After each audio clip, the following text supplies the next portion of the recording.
हरे कृष्ण। सर्वमंगल मांगल्ये शिवे सर्वार्थ साधिके शरण्ये त्र्यंबके गौरी नारायणे नमस्तुते।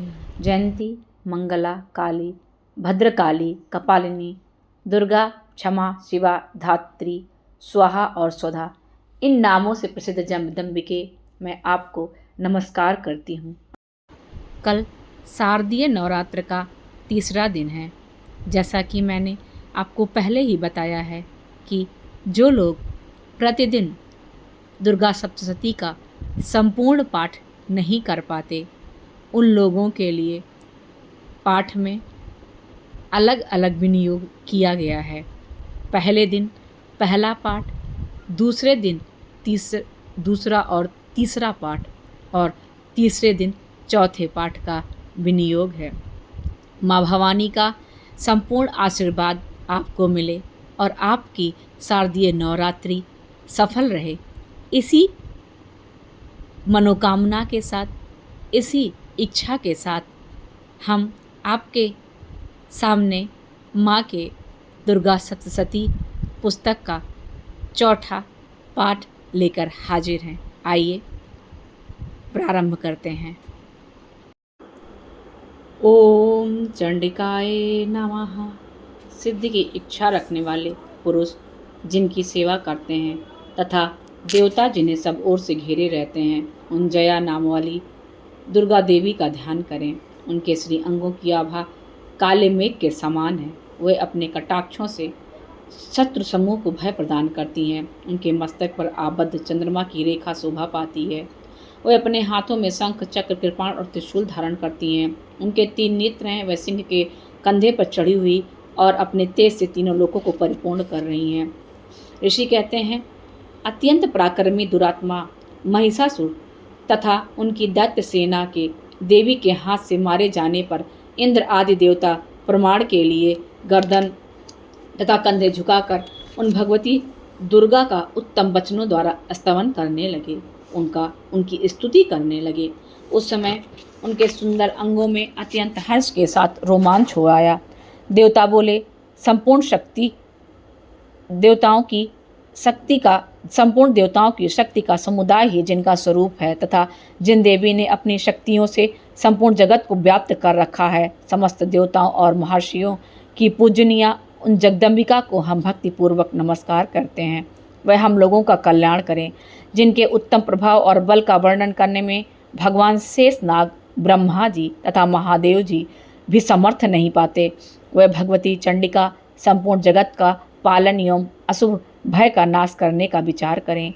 जो पूर्ण आत्माओं के घर में स्वयं ही लक्ष्मी रूप से, पापियों के घर में दृढ़ता रूप से, शुद्ध अंतःकरण वाले पुरुषों के हृदय में बुद्धि रूप से, सतपुरुषों में श्रद्धा रूप से तथा कुलीन मनुष्यों में लज्जा रूप से निवास करती हैं, उन आप भगवती दुर्गा को हम नमस्कार करते हैं। देवी, आप संपूर्ण विश्व का पालन कीजिए। देवी, आपके इस अचिंत रूप का असुरों का नाश करने वाली भारी प्रक्रम का तथा समस्त देवताओं तथा और दैत्यों के समक्ष युद्ध में प्रकट किए हुए आपके अद्भुत चरित्रों का हम किस प्रकार वर्णन करें। आप संपूर्ण जगत की उत्पत्ति में कारण हैं। आप में सत्व गुण, रजोगुण और तमोगुण, ये तीनों गुण मौजूद हैं, तो भी दोषों के साथ आपका संसर्ग नहीं जान पड़ता। भगवान विष्णु और महादेव जी, आप आदि देवता भी आपका पार नहीं पाते। आप ही सबका आश्रय हैं।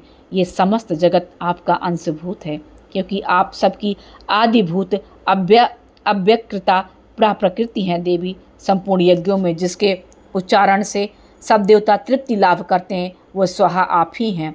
इसके अतिरिक्त आप पितरों की भी तृप्ति का कारण है। अतएव सब लोग आपको स्वधा भी कहते हैं। देवी, जो मोक्ष की प्राप्ति का साधन है, अचिंत्य महाव्रत स्वरूपा है, समस्त दोषों से रहित जितेंद्रिय तत्व को ही सार वस्तु मानने वाले तथा मोक्ष की अभिलाषा करने वाले मुनिजन जिसका अभ्यास करते हैं, वो भगवती पराविद्या आप ही हैं।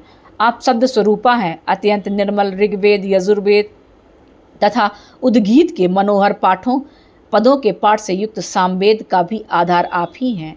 आप देवी त्रयी, तीनों वेदों, भगवती छहों ऐश्वर्यों से युक्त हैं। इस विश्व की उत्पत्ति एवं पालन के लिए आप ही वर्ता ये वार्ता यानी खेती एवं आजीविका के रूप में प्रकट हुई हैं। आप संपूर्ण जगत की घोर पीड़ा का नाश करने वाली हैं।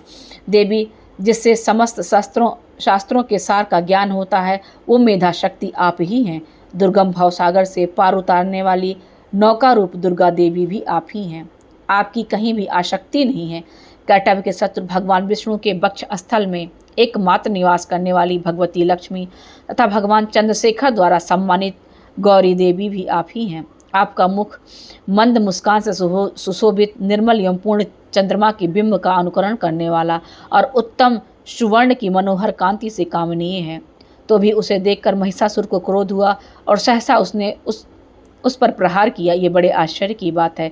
देवी, वही मुख जब क्रोध से युक्त होने पर उदयकाल के चंद्रमा की भांति लाल और तनी हुई भौं के कारण विकराल हो उठा। उसे देखकर जो महिषासुर के प्राण नहीं निकल गए, ये उससे भी बढ़कर आश्चर्य की बात है, क्योंकि क्रोध में भरे हुए अमराज को देखकर भला कौन जीवित रह सकता है। देवी, आप प्रसन्न हो। परमात्मा स्वरूपा, आपके प्रसन्न होने पर जगत का अभ्युदय होता है और क्रोध में भर जाने पर आप तत्काल ही कितने कुलों का नाश कर डालती हैं। ये बात अभी अनुभव में आई है, क्योंकि महिषासुर की ये विशाल सेना क्षण भर में आपके कोप से नष्ट हो गई। सदा अभ्युदय प्रदान करने वाली आप जिस पर प्रसन्न होती हैं, वही देशों में सम्मानित हैं। उन्हीं को धन और यश की प्राप्ति होती है। उन्हीं का धर्म कभी शिथिल नहीं होता तथा वही अपने हिष्ट पुष्ट स्त्री पुत्र और भृत्यों के साथ धन्य माने जाते हैं। देवी, आपकी ही कृपा से पूर्णात्मा पुरुष प्रतिदिन अत्यंत श्रद्धापूर्वक सदा सब प्रकार के धर्मानुकूल कर्म करता है और उसके प्रभाव से स्वर्गलोक में जाता है। इसलिए आप तीनों लोकों में निश्चय ही वांछनीय मनोवांछित फल देने वाली हैं। माँ दुर्गे, आप स्मरण करने पर सब प्राणियों का भय हर लेती हैं और स्वस्थ पुरुषों द्वारा चिंतन करने पर उन्हें परम कल्याणमयी बुद्धि प्रदान करती हैं। दुख दरिद्रता और भय हरने वाली देवी, आपके सिवा दूसरी कौन है जिसका चित्त सब पर उपकार करने के लिए ही दयाद्र रहता है। देवी, इन राक्षसों के मारने से संसार को सुख मिले तथा ये राक्षस चिरकाल तक नरक में रहने के लिए भले ही पाप करते हो, इस समय संग्राम में मृत्यु को प्राप्त होकर स्वर्गलोक में जाएं। निश्चय ही यह सोचकर आप शत्रुओं का वध करती हैं। आप शस्त्रों का प्रहार क्यों करती हैं? समस्त असुरों को दृष्टिपात्र मात्र से ही भस्म क्यों नहीं कर देती? इसमें भी एक रहस्य है। ये शत्रु भी आपके शस्त्रों से पवित्र होकर उत्तम लोक में जाएं। इस प्रकार उनके प्रति भी आपका विचार अत्यंत उत्तम रहता है। खड्ग के तेज पुंज की भयंकर दीप्ति से तथा आपके त्रिशूल के अग्रभाग की घनीभूत प्रभा से चौंधिया कर जो असुरों की आंखें फूट नहीं गईं, उसमें कारण यही है कि मनोहर रश्मियों से युक्त चंद्रमा के समान आनंद प्रदान करने वाले आपके इस सुंदर मुख का दर्शन करते थे। देवी, आपका शील दुराचारियों के बुरे बर्ताव को दूर करने वाला, साथ ही ये रूप ऐसा है जो कभी चिंतन में नहीं आ सकता और जिसकी कभी दूसरों से तुलना भी नहीं हो सकती, तथा आपका बल और पराक्रम जो उन दैत्यों का भी नाश करने वाला है जो कभी देवताओं के पराक्रम को भी नष्ट कर चुके थे। इस प्रकार आपने शत्रुओं पर भी अपनी दया प्रकट की है। वरदायिनी देवी, आपके इस पराक्रम की किसके साथ तुलना हो सकती है? शत्रुओं को भय देने वाले यह अत्यंत मनोहर ऐसा रूप भी आपके सिवा और कहाँ? हृदय में कृपा और युद्ध में निष्ठुरता, ये दोनों बातें तीनों लोकों के भीतर केवल आप में ही देखी गई है। माता, आपने शत्रुओं का नाश करके इस समस्त त्रिलोक की रक्षा की है। उन शत्रुओं को भी युद्ध भूमि में मारकर स्वर्गलोक में पहुंचाया है तथा उन्मत्त दैत्यों से प्राप्त होने वाले हम लोगों के भय को दूर कर दिया। आपको बारंबार नमस्कार है। देवी, आप शूल से हमारी रक्षा करें। अंबिके, आप खड्ग से हमारी रक्षा करें तथा घंटा की ध्वनि और धनुष की टंकार से भी हम लोगों की रक्षा करें। चंडिके, पूर्व पश्चिम और दक्षिण दिशा में आप हमारी रक्षा करें तथा ईश्वरी, अपने त्रिशूल को घुमाकर आप उत्तर दिशा में हमारी रक्षा करें। तीनों लोकों में आपके जो परम सुंदर अत्यंत भयंकर रूप विचरते हैं, उनके द्वारा ही आप हमारी तथा इस भूलोक की रक्षा करें। अंबिके, आपके कर पल्लवों में शोभा पाने वाला खड्ग, शूल और गदा आदि जो अस्त्र हों, उन सब के द्वारा आप सब ओर से हम लोगों की रक्षा करें। ऋषि कहते हैं, इस प्रकार देवताओं ने जगन माता दुर्गा की स्तुति की और नंदन वन के दिव्य पुष्पों एवं गंध चंदन आदि के द्वारा उनका पूजन किया। फिर सब ने मिलकर जब भक्तिपूर्वक